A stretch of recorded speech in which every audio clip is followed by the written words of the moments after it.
Hey guys, remember when we found out what words got YouTube videos demonetized or taken down? And then every YouTuber without a Patreon and some with started self-censoring?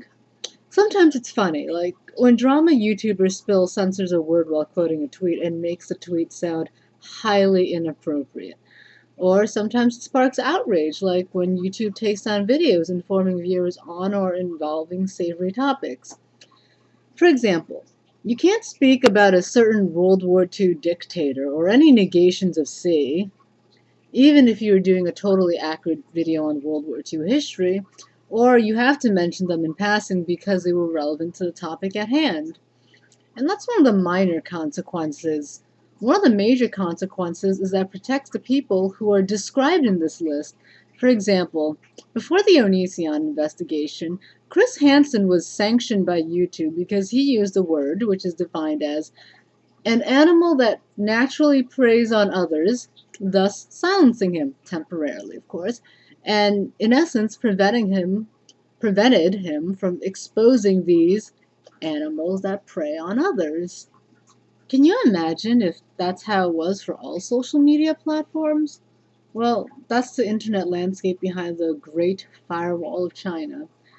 China famously likes to censor people's communication on social media. I'm sure you've all watched that John Oliver special on Xi Jinping, where it was revealed that the term Winnie the Pooh was banned due to its usage by netizens to refer to Xi, alluding to a perceived resemblance to the honey-loving bear. Have you ever wondered how they do that? I'm sure a lot of you had said something about the Great Firewall. Well, no. The CPC, Communist Party of China, actually trusts companies to do it themselves. In fact, it seems that it's the companies that are actually the ones who have to shoulder the burden of making sure their users are in line. In the paper, Every Rose Has Its Thorns, Censorship and Surveillance on Social Video Platforms in China by Jeffrey Nakel, Masashi Crete, Nishihata, Jason Q. Ing, Adam Seftim, and Jedida R. Crandall, apologies to anybody's names who I've mispronounced, the findings state that there were inconsistencies in how different companies implemented their censors, implying that while they were told what they had to do, they weren't told how they had to do it. Now, that doesn't mean a company can be lax. Quite the opposite, in fact. The guidelines were often quite vague, with banned topics such as endangering state security or spreading rumors. And you may think that means it's up to your own interpretation, but no, no, no. It's up to the CPC's interpretation. And if it's found that your company had prohibited content on it, then your company is liable to fines or having its license revoked. Basically the opposite of what happens in America, where platforms have no or very limited liability, which also has its own problems. But basically it's like the Hays Code, but for social media. For a country that likes to maintain control over how its people express themselves, why would they leave it up to the companies? One explanation could be that it relieves the government of any accountability and thus public embarrassment. If they didn't correctly implement their censors themselves, they may face public embarrassment for their failure. However, if you pass the responsibility to the social media companies themselves, you can have your cake and eat it too. That's to say, why do more work in opening yourself up to criticism when you can just have somebody else do it and blame them if they fail? What are your thoughts? Leave a comment down below. Let's look at how they do it. The paper focuses on social video platforms, social networks that revolve around real-time video streaming, so like TikTok, Periscope, or even Instagram and Facebook Live. The authors specifically focus on YY, Guagua, Sinus No, and 9158. Someone let me know in the comments if it's actually 9158 or if they pronounce something like Gaoya Mba and actually how the other apps are pronounced. The authors chose these due to the fact that they censor on the client side, so the program censors your message before it even gets sent, making it easier to reverse engineer. I'm actually curious as to whether you can mod these programs to not censor. These companies have a terms of service that describes prohibited content, and non-compliance results in fines and temporary or permanent bans to users in violation, incentivizing self-censorship. The general gist of how these companies enforce censors is that they have a team of content moderators and monitors that trawl around identifying TOS violations. This is supplemented by image processing systems that detect nudity or sexually suggestive partial nudity. So I guess sand dunes are also banned since they often trip up nudity detection algorithms, and audio monitoring systems that alert companies of anyone breaking taboos. And as mentioned, there are filters that filter your messages for keywords. So let's talk about these keywords, which is why I'm assuming you clicked on this video with the extremely clickbait title. YY has three lists it uses: finance, normal, and high. These are downloaded from what I assume are its servers. The first list is just words that are associated with phishing, and it's meant to protect the user from scams. The other two are the censors we'll be focusing on. Normal is your low-level offenses, and they're just asterisked out if found. High, however, is bad enough that if a message contains one of these keywords, the whole message is silently filtered and the receiver just gets a blank message. So they know you said a no-no, and it's not like you're ghosting them or anything. Using bad words from either the normal or a high list will trigger surveillance. I'm under the impression that it'll be the company surveying you to see if you have any further transgressions, and they're not snitching you out to the government, but I'm not entirely sure on that point. Show downloads some lists, but also comes installed with its own list of keywords. However, it'll only utilize some of the words in the list. Keywords in their main list are categorized with a number from 1 to 8 or 12. Show apparently only uses words from category 5. The researchers believe that the other categories may have been used to censor usernames or other strings in older versions of the program. Fun fact, Show also has encoded lists of keywords built into its binaries. For example, Show.exe contains a list of around 1200 keywords, and UCClient.dll around 900. Of these, only 108 are used. Also, when a message is censored, both the sender and receiver get a notification that the message had been censored. 9158 is installed with two lists of keywords. One list is used to replace keywords with asterisks in usernames, and the other in messages. I don't know why they don't just disallow that specific username. I guess it's for in the future if something is banned and somebody already has a username with that word in it. Yeah, that might be an issue. So, another interesting the researchers found is that if a message contained 6 or more English letters, then all English letters in the message is asterisked out. The authors speculate that it was meant to filter out URLs. If that's so, it's not a particularly good method of doing so. And finally, Guaqua has keywords built into its rule center plug.dll, and messages containing the keywords are not sent, and the sender gets a message stating that their message was not sent. Guaqua surprisingly does not filter incoming messages. I wonder if you can tamper with their filtering mechanisms and get a prohibited message through. Also, this company has the smallest list out of all the lists of the other apps. The largest belongs actually to YY's high list. Alright, I know you guys are getting antsy. You didn't come here to learn about how the censors work. Or maybe you did.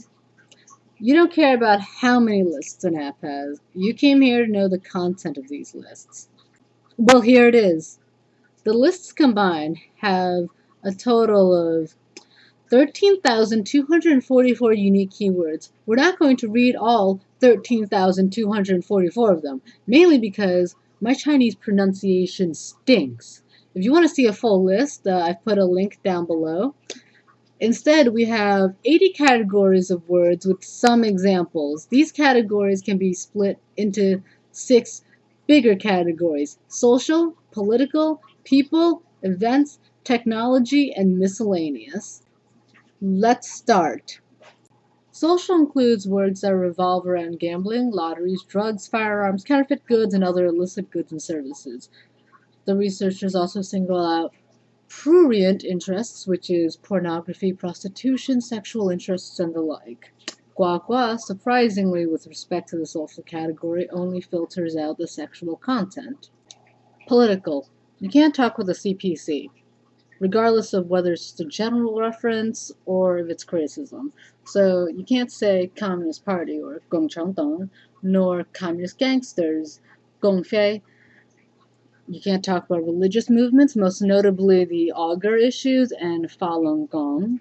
You can't talk about ethnic minorities, terrorism, etc., and etc. You get the gist.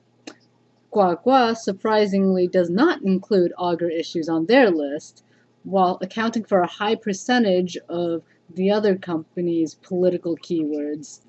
People, you can't talk about dissidents, victims of crimes, names without clear context or identity. Yikes. Any CPC officials, nor their relatives, nor any nicknames you might use to refer to them. So no Mao Zedong, Chairman Mao, Winnie the Pooh, Ji Baozi, Xi Jinping, none of that. You can't do it. Nope. Don't even try. Don't do it. Events. Obviously, protests and political mobilization, so stuff like Tiananmen Square, Occupy Central Hong Kong. You can't talk about political forums such as the 2014 Asia Pacific Economic Cooperation Forum. You can't be spreading rumors, so none of that Malaysia Airline Flight 370 stuff. Guagua, again, was slacking and had none of that. 9158 only referenced the Bojilai scandal, I'm not sure I pronounced that one correctly, and the 2009 Urumqi riots.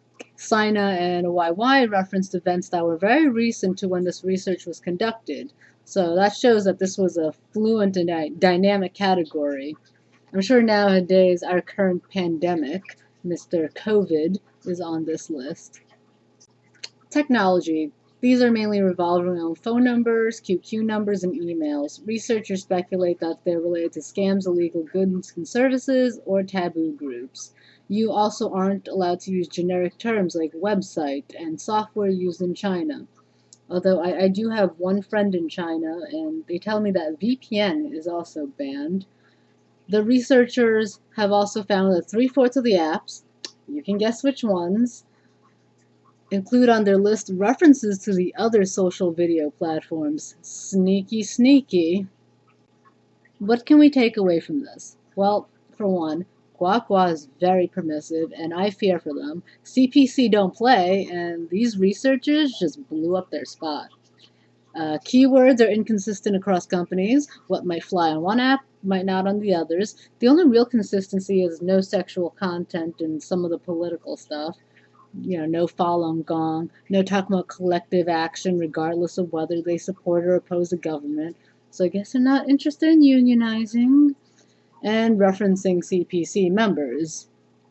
YY has the most words censored, which is not surprising since it has the largest market share and thus would be under the most scrutiny, so it's in their best interest to cover all their bases, especially if the CPC is being vague in what is or is not allowed. Another possible reason for the inconsistency could be the culture and lingo of the users of the app. Let's take popular Western social media platforms, Facebook and Twitter. Censoring Facebook and Twitter would be very different. On Twitter, you would have to censor a lot of strange slang, whereas on Facebook, you might be able to get away with the actual terms. Because on Facebook, while meme culture exists, it's not as pervasive and as abstract as that of Twitter's. To take this further, Twitter may be wild and have its own lingo, but its vernacular won't be completely consistent, even with platforms with similar cultures like TikTok, which is also heavy into meme culture, but expressed in a completely different manner, and thus you would need to censor differently. A better analogy might be boomers use Facebook, millennials use Twitter, and zoomers use TikTok. Yes, they have people from the other age groups, but a large portion do fit that specific category. And these groups all have different culture and a different way of speaking. So you would need to censor each platform based on the lingo used by each group and a little bit of the other ones, obviously. It's not a perfect analogy, but I hope it makes sense. I can't really think of any examples off the top of my head. Maybe if you wanted to ban discussion on communism, on Facebook you might be able to just ban communism, socialism, guillotine, or red, hammer and sickle, all the communist factions and Maoism, Marxism, etc. Basically the obvious communist words. But on Twitter, you would probably have to ban the word bread, a term used to refer to anarcho-communism, as a nod to Pyotr Kropotkin's The Conquest of Bread.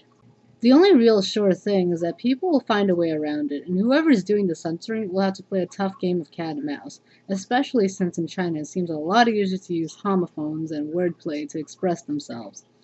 Not only that, but often people will come up with some inventive ways to talk about banned topics. For example, on WeChat, people will talk about very pretty noses and plastic surgery instead of VPN. Maybe this is why English is banned on 9158.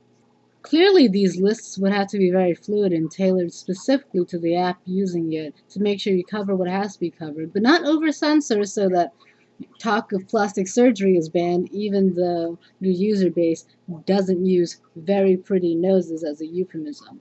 This is clearly one of the challenges the CPC would have to overcome, which provides yet another compelling reason for them to leave it up to the companies to implement as they choose.